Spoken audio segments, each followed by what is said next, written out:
Hello, everyone. Carolyn Ringo here on December 21st, 2020. This talk is about heart-centered living and how to open our hearts and stay in that place as much as possible in these tumultuous times. And then we're going to have an intention setting ceremony. And I will say a few words about solstice, but this talk is actually relevant no matter when you might be listening to it. So I'm going to ask you to have a beginner's mind because many of you already know everything I'm saying because there's never a lot of new things to be said on the planet. But we're renewed in every moment. We're not the same person today we were yesterday. So let yourself just be in that place. And we've all heard of watching something with soft eyes so that we don't go out to grasp it, but we let it come in and wash through. And we can do the same thing with listening, trusting that we're going to hear whatever we need and remember it perhaps. So this is in fact the longest night of the year. And we celebrate the return of the light, which never quite feels right to me because there's more darkness from the fall equinox to the spring equinox than there is light. And for some of us, that's a challenge. And yet, traditionally and logically, this is a great time to go inward, to do self-examination, to be with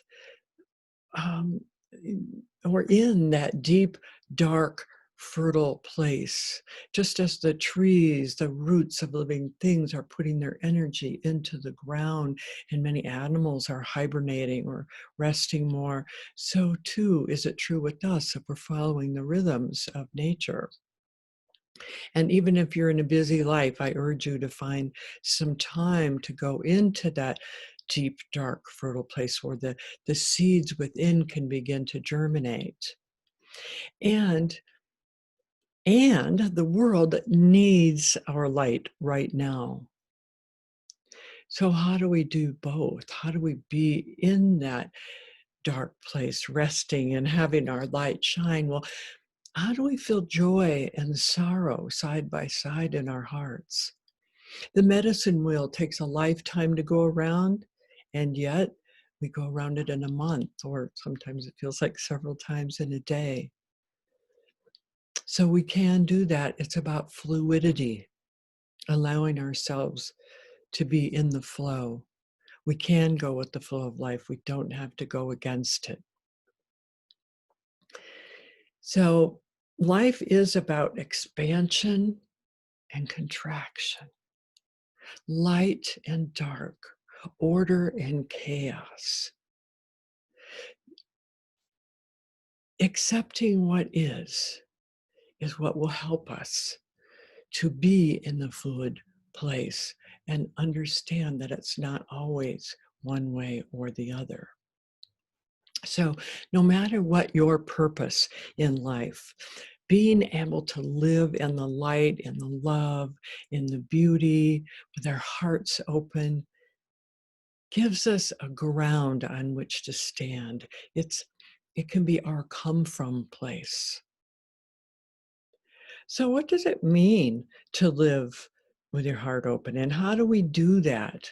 Probably many of you already have ways to do that. And maybe you'll learn some new things today, or at least be reminded, which we all need from time to time. And we are different today than we were yesterday. So first of all, I want to say, God, we have to allow all of our feelings to be present.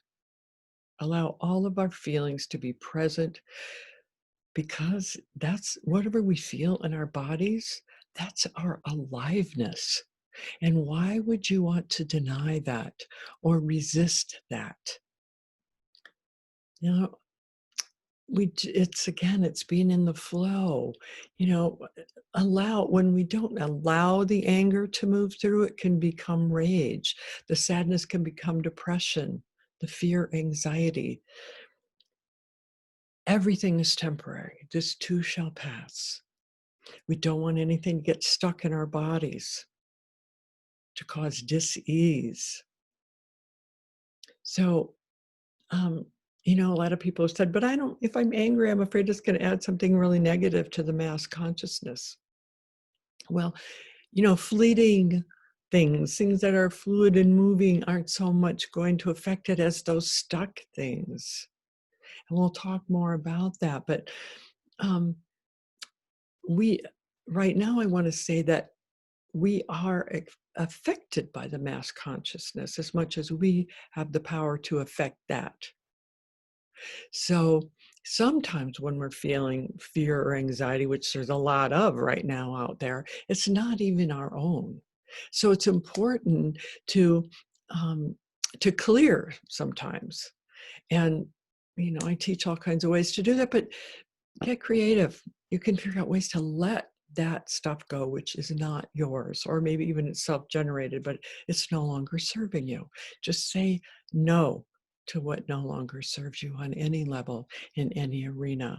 It's time now. It's part of learning how to let our lights shine and be in that place of love.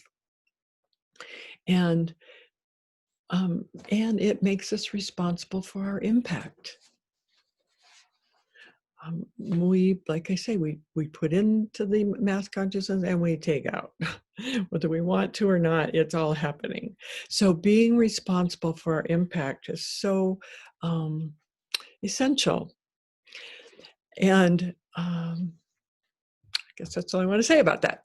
So secondly, we need to limit the news that we listen to, because I don't have to say why, because we know how it affects us. We don't need all the details. Now, maybe you want to work for around global climate change or anything, number of things that need our attention, and you want to pay more attention to those things. And I'm certainly not suggesting we put our heads in the sand, but listening to it late at night or listening to all the details is not serving anyone. And of course, without all the technology, it would be a lot easier, but we are bombarded and we can choose. And we need to choose wisely if we want to live in that place of having our hearts open. And I'm certainly not saying that there's not any reason for concern about what's going on in our country at this time. And it is a reason to take a stand even more strongly for loving connections within yourself, with each other, and with all life on the planet. We can become numb listening to too much news. We almost have to. When you hear things about, we know that there are people starving. There are people without homes. There are people without clean water. Some people get killed for the color of their skin. It's heartbreaking. So how do we live with that? Well, I just kind of came across something recently again, because it happened. If we can sit with anyone who is in deep pain, physical or emotional, and really be present with them, our hearts are going to break wide open. And we learn empathy. When we leave them, we let it go. Just like we have to let go all the suffering on the planet, because it doesn't serve us or anyone else to hold on to that. So when you think about someone in the news or someone you just sat with suffering, surround them in light. Say a prayer for them. That's the best thing you can do to serve them in a positive way, and yourself, and adding something more positive to the mass consciousness on the planet. There's a quote from Paul Goodman, which I don't know what I did with that. Oh dear. He says something I'm going to paraphrase. Suppose your side had won and you had the kind of society that you wanted. Excuse me. And you um, and think about how would you live if you had that kind of society right now? Start living that way right now.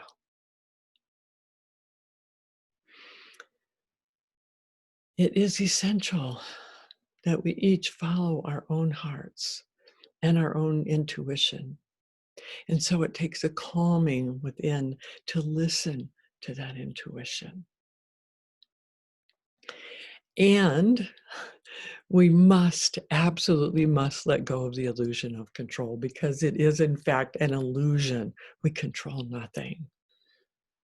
We waste a lot of energy attempting to do so. So doing any practice that connects you to love is a great way to open your heart, be it Qigong or Tai Chi or yoga or meditation or journaling or reading poetry, whatever works for you. And it may be a combination of things. Um, and most importantly of those things is connecting with nature. Get outside. Let nature come into you like that soft listening and looking. Really let it fill you and connect. And look, just, if you can't get out or don't want to this time of year, just look out the window. There's mountains and trees and birds and so much beauty. And most of us are so blessed in the places that we live. Sometimes it's just a houseplant or a pet. Let that come into you and fill you and open your heart. From a place of expansion and relaxation, it's easier to open your heart and feel that light that naturally emanates from within when we're in that place. We are the connectors between heaven and earth, conduits, the reeds, as Rumi says.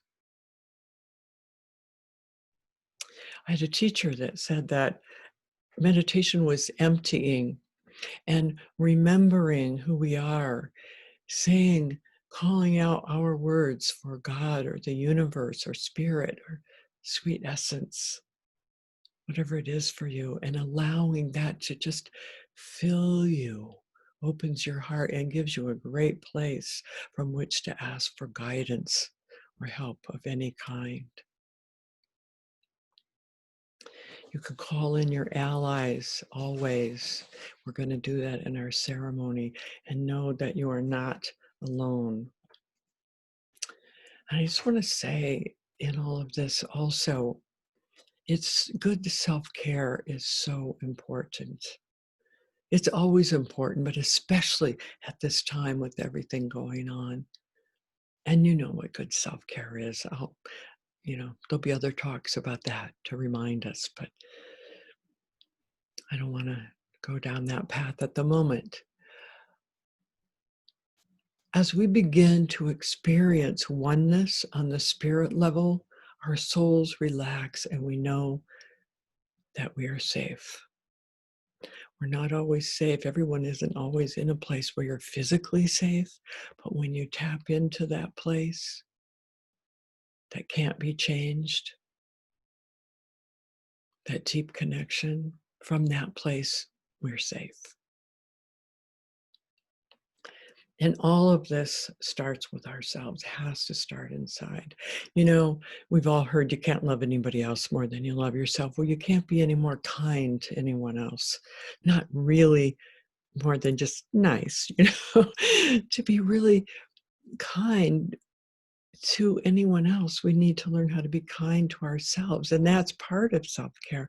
Being, um, the way I learned to be kind to myself, but I started listening to myself talk. I started talking out loud to myself, which I still do. I may be a little crazy, but my excuse is, I'm paying attention to my self-talk so I can be kind. The thing is, once we learn how to really be kind to ourselves, that just naturally comes out of us. We radiate it, whether we're saying or doing anything. Harmony within creates harmony without. What we see in the inner world is a reflection of, I'm sorry, what we see in the outer world is a reflection of our inner world, our inner landscape. We have to do our own gardening to create that beauty and let our natural light shine, so that again, what shines into the world can get reflected back to us, and it does. And being the light simply means turning our focus to love and beauty. See if you can feel gratitude in your body for all that beauty and love around you. Gratitude is a great heart opener, one of the best. I used to think about being grateful and say the words I was grateful. I get in my warm bed at night and I'd go, oh my God, thank you. I'm so grateful for this warm bed. And eventually, it started to be a bodily sense feeling. Now, when I get into a hot shower, into my warm bed, my whole chest expands and opens, and I feel warmth all over my body. So I suggest playing with that. What does gratitude feel like in your body? You know, spiritual practice isn't it doesn't have to be serious. I mean, it is serious, but it doesn't have to be solemn. It can be playful. And I really suggest you play with this and see what that feels like. So I'm going to do a little play thing with you right now. It's a little experience um, about opening our heart in different ways. So it's a short meditation. I'm not going to do a whole big long relaxation, which I recommend you do normally before you meditate. Um, but here we go. If you want to, close your eyes and relax and breathe. And with each breath, just imagine the mental distractions going out with the out breath. Your shoulders drop, your belly soften, and your energy go from your heart, your head to your heart. Now, I don't mean your physical head, because we want the chi to fill all of our body, but we spend so much time in our minds. Can we allow some of that energy from our mind just to trickle down into our heart?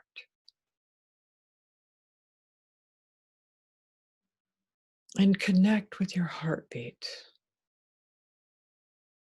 and feel your connection with yourself and with the earth and with the land where you live.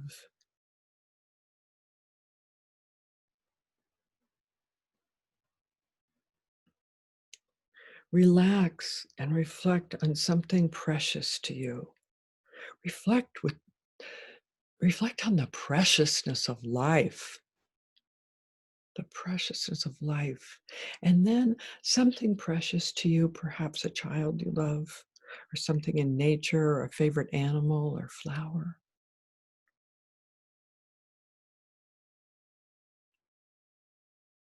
And place that image or feeling or sound or fragrance into your heart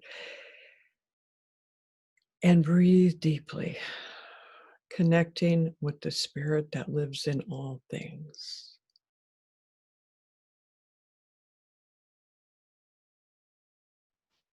When we love life and feel passion and meaning for life, that love that open heart will light our way.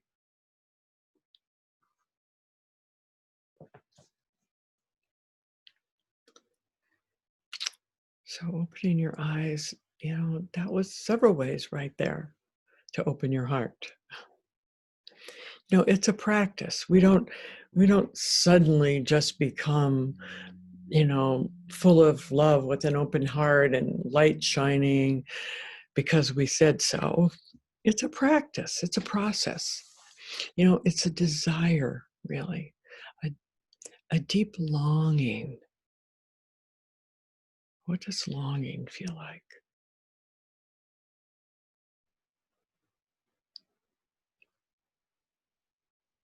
We become vulnerable in our longing, and vulnerability is a strength. Another whole talk. If you want to know more about vulnerability and how it will create openness and expansion and freedom in your life, I recommend reading or listening to Brene Brown. She's got books, TED Talks, amazing. So all of this, we're actually now moving. We are in the age of Aquarius, and it's not going to be wonderful overnight, but it's going to get there a lot faster. The more of us that are awake and present, and it's not just that we can be there during our contemplative practice. At any moment, anytime, anywhere, you can take a deep breath and feel the air all the way in and all the way out, and you're present. And anytime you want to share an idea, you may be in an argument, you want somebody to hear what you have to say, do this first, and then what you say can be filtered through your heart, and it will be received by most people.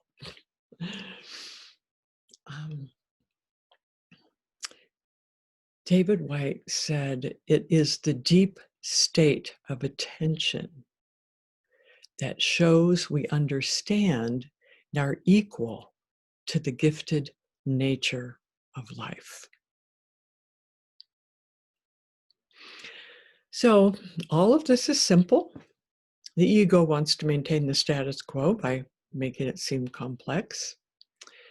But just think fluidity and create the reality that you want in your heart right now and in your mind. And none of this is going to exempt you from the storm, but there's some powerful tools to help you ride them out. It is what's going to change the world. We are what's going to change the world. So now for our ceremony.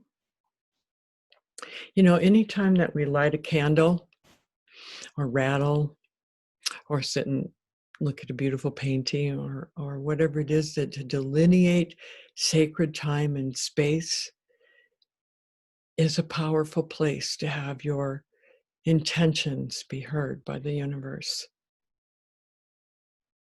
Now, all time and place is sacred, but again, this is for a certain purpose.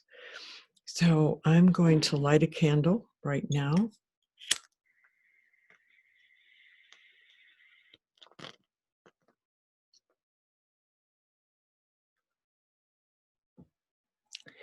And I recommend you close your eyes, say your own name, and call or ask the benevolent energies of the universe to be here with you.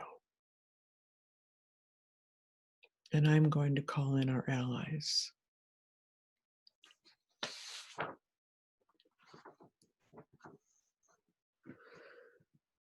Thank you for joining us in this ceremony and adding your power and strength to manifest our intentions in a graceful way.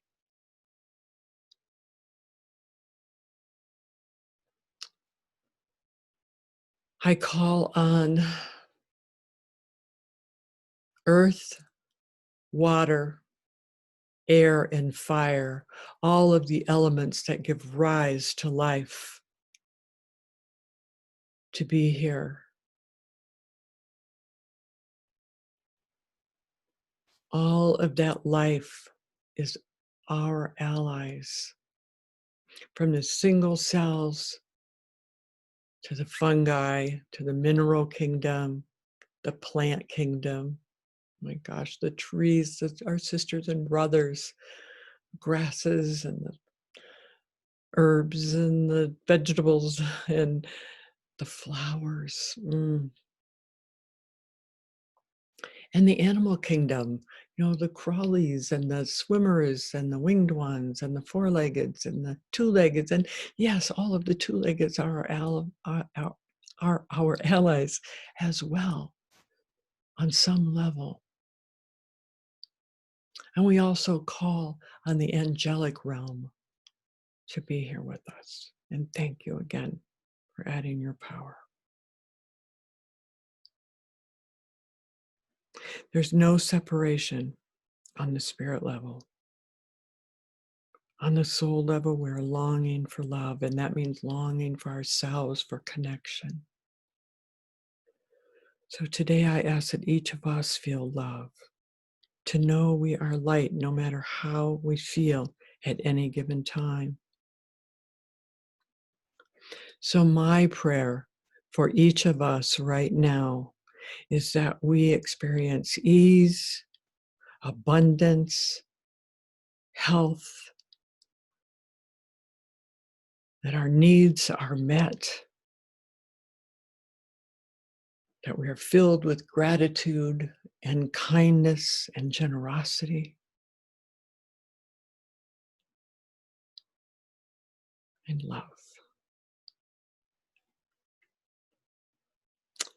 So now, if you want to put your hand on your heart and silently state your own prayers or intentions for yourself, for your community, and for the world. And I'm going to give you about a minute to do this.